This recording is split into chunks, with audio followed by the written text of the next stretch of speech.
જે આ ખેડૂતને જે સરકારે લોલીપોપ સ્વરૂપે જે પરિપત્ર જાહેર કર્યો છે તે કોઈ પણ રીતે ખેડૂતના હિતમાં છે નહીં. એ જોઈને તમામ ખેડૂતોને પણ એવું લાગે છે કે આ કંપનીના હિતે શું છે, એટલે આ પરિપત્ર કોઈ ખેડૂતને માન્ય નથી. એટલે ગુજરાતના તમામ ખેડૂતો આ પરિપત્રનો વિરોધ કરે છે અને અહીંયા કલેક્ટરને અમે આવેદનપત્ર આપવા આવ્યા છીએ અને જે એ પરિપત્રમાં અમારી નવી માંગણીઓ છે, જેમાં જે સુધારો કરવાનો છે એ રજૂ કરવા આવ્યા છીએ. મારું નામ મિત્તલબેન છે. સરજબેન મગનભાઈ વીરજા, સુલતાનપુર થી હું આવેલી છું.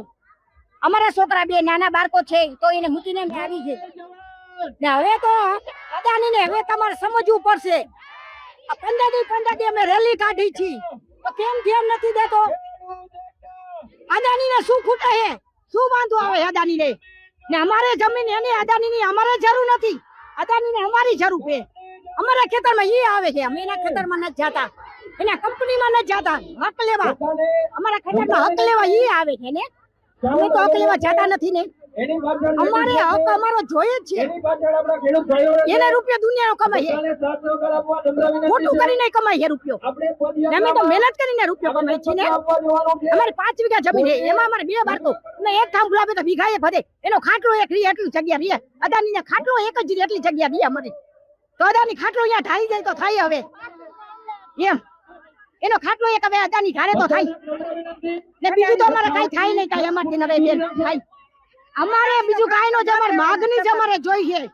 અમારે ને કઈ જો હવે નો માને તો અમે ઝાંસી કી રાણી બનવાના હે ને. હવે પટેલ ની દીકરીઓ હવે એ અત્યારે કાલે રાતે 8 વાગ્યા સુધીમાં 365 ગામડાના પંચાયતના લેટર પેડ ઉપર લોકોએ આ પરિપત્ર અમાન્ય છે એવું લખીને આપેલું છે. 365 ગામના છે અને તે સિવાયના પણ અઢળક આવેલા છે, જે અટેચ નથી થયા આજે અને રાતે 8 વાગ્યા પછી. અને એમાં મુખ્ય માગણી અમારી ટાવર માટે જે 200% ની જગ્યાએ 400% અને કોરિડોર માટે 260%, ગામ્ય હોય, નગરપાલિકા હોય, મહાનગરપાલિકા ત્રણેય માટે એ ઓપ્શન છે. એની જગ્યાએ 2013 નો કાયદો છે એ મુજબ બજાર કિંમતના 4 ગણા થાંભલા અને તાર માટે એ પણ ઓપ્શન માન્ય ન હોય તો જે 2006 જે લાયસન્સી રૂલ્સ છે એ પ્રમાણે કલેક્ટર સાહેબ જે છે કંપની અને ખેડૂતોને બોલાવીને ભાડું નક્કી કર્યા. આ 3 ઓપ્શનમાંથી જે સરકારશ્રીને અનુકૂળ હોય બરોબર. અને તે સિવાયના હમણાં અમારા બીજામાં 23 મુદ્દા છે, અલગ અલગ રજૂઆત છે 23 મુદ્દાની, એ પણ આમાં સામેલ. જેતપુરના જે ખેડૂતો છે એમની વિવિધ માંગણીઓને ધ્યાને લઈને સરકારશ્રી દ્વારા ખૂબ જ સંવેદનશીલતા રાખીને વિસ્તૃત પરિપત્ર કરવામાં આવ્યું છે, જેમાં વિવિધ માંગણીઓ જે છે એનો સમાવેશ થઈ ગયેલું છે. ખેડૂતોની માંગણી મુજબ માર્કેટ યાર્ડ કમિટીની રચના કરવામાં આવી છે, જેમાં ખેડૂતના પ્રતિનિધિને પણ રાખવામાં આવ્યા છે. સાથે સાથ જે ભાવ છે એમાં પણ વધારો કરીને 200% અને ગ્રામ્ય વિસ્તાર માટે 30%ની જોગવાઈ કરવામાં આવેલી છે અને ખૂબ જ વિસ્તૃત પરિપત્ર આ બાબતે જાહેર કરવામાં આવ્યું છે. છતાં આજે અમુક ખેડૂતો દ્વારા અહીંયા આવીને વિવિધ અન્ય માંગણીઓ બાબતે રજૂઆત કરવામાં આવી છે, જેને સરકારશ્રીને ચર્ચા કરશે. પણ સાથે સાથ આપના વતી મને તમામ ખેડૂતોને પણ મારી વિનંતી છે કે જે સરકારશ્રીનો પરિપત્ર છે એ ખૂબ જ સારું અને ખેડૂતોના હિતમાં છે. એમાં માર્કેટ યાર્ડ કમિટી માટે ટૂંક જ સમયમાં અમે કાર્યવાહી ચાલુ કરવા જઈ રહ્યા છીએ, જેમાં ખેડૂતના પ્રતિનિધિઓનું પણ અત્યારે અમે ચયન પ્રક્રિયા કરી રહ્યા છીએ. તો એમાં તમામ ખેડૂત મિત્રો પોતાના પ્રતિનિધિની ઝડપથી નિમણૂક કરે, જેથી આગળ એમને જે પરિપત્ર પ્રમાણે વધારાનું વળતર છે એ મળી શકે. જે લાઇનમાં વળતરની ચૂકવણી મહદઅંશે થયેલી છે અને બાકી છે હજુ કામ, એમાં પણ વધારાનું વળતર ટૂંક જ સમયમાં ચૂકવવામાં આવશે.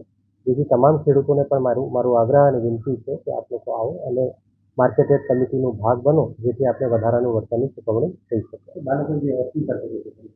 જેમને આપણે કહ્યું કે માર્કેટ યાર્ડ કમિટીની રચના કરવામાં આવેલી છે, જેમાં 3 લોકો છે, જેમાં સરકારશ્રી અર્થાત અમારું જે વેલ્યુઅર છે એ રહેશે, જે ટ્રાન્સમિશન કંપની છે એમના એક વેલ્યુઅર રહેશે અને જે ખેડૂત મિત્રો છે એમના તરફથી જે પ્રતિનિધિ છે એ જે પણ વેલ્યુઅરની નિમણૂક કરે એ 3 લોકો હશે. 3 દ્વારા ભાવો ગામમાં જઈને ખરેખર જે ભાવ છે ડીએલવીસીની જેમ નહીં, પરંતુ જે એકચ્યુઅલ ભાવ છે એની ચકાસણી કરવામાં આવશે અને એ 3 જ્યારે એમઆરસીમાં રજૂ થશે તો સરકારશ્રીના જીઆર પ્રમાણે પછી એમાંથી યોગ્ય ભાવ નક્કી કરીને આગળની કાર્યવાહી કરવામાં આવશે. એમાં સરકારશ્રીના જીઆર પ્રમાણે ત્રણેયના વેલ્યુઅર જે છે એ આવશ્યક છે અને ત્રણેય વેલ્યુઅરના ભાવ બંધ કવરમાં આવ્યા બાદ આગળની કાર્યવાહી પરિપત્ર પ્રમાણે કરવામાં આવશે. એમાં કાર્યવાહી તો આગળ કરવામાં આવશે જ અને જે સરકારશ્રીના વેલ્યુઅર છે, જે કંપનીના વેલ્યુઅર છે અને ખેડૂતોનું પણ અમને પૂરો વિશ્વાસ છે કે એ સાથે રહીને વેલ્યુની નિમણૂક એમના દ્વારા પણ કરવામાં આવશે. હા, એમાં જે સરકારશ્રીનું જીઆર છે એ પ્રમાણે માર્કેટ રેટ કમિટીમાં જે ભાવ છે એ નક્કી થયા બાદ 100% અપફ્રન્ટ પેમેન્ટ કર્યા બાદ જ કાર્યવાહી કરવાની રહેશે. જેથી ગયા અઠવાડિયામાં અમે તમામ ટ્રાન્સમિશન કંપનીઓ સાથે પણ બેઠક કરી હતી અને એમને પણ એમના જે વેલ્યુઅર છે એની નિમણૂક કરવા માટે સૂચના આપી હતી.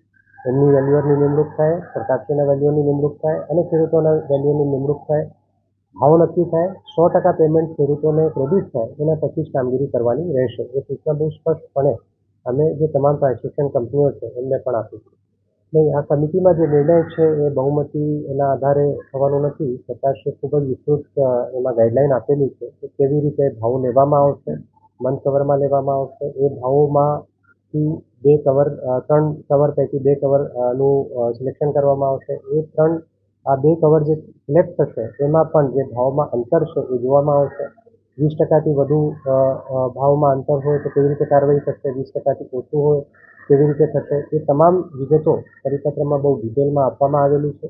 જેનો અર્થ છે કે આમાં જે સમિતિની કોમ્પોઝિશન છે એનાથી બહુ ફેર પડવાનું નથી. જે 3 ભાવ સબમિટ કરવામાં આવશે એના આધારે કાર્યવાહી કરવામાં આવશે.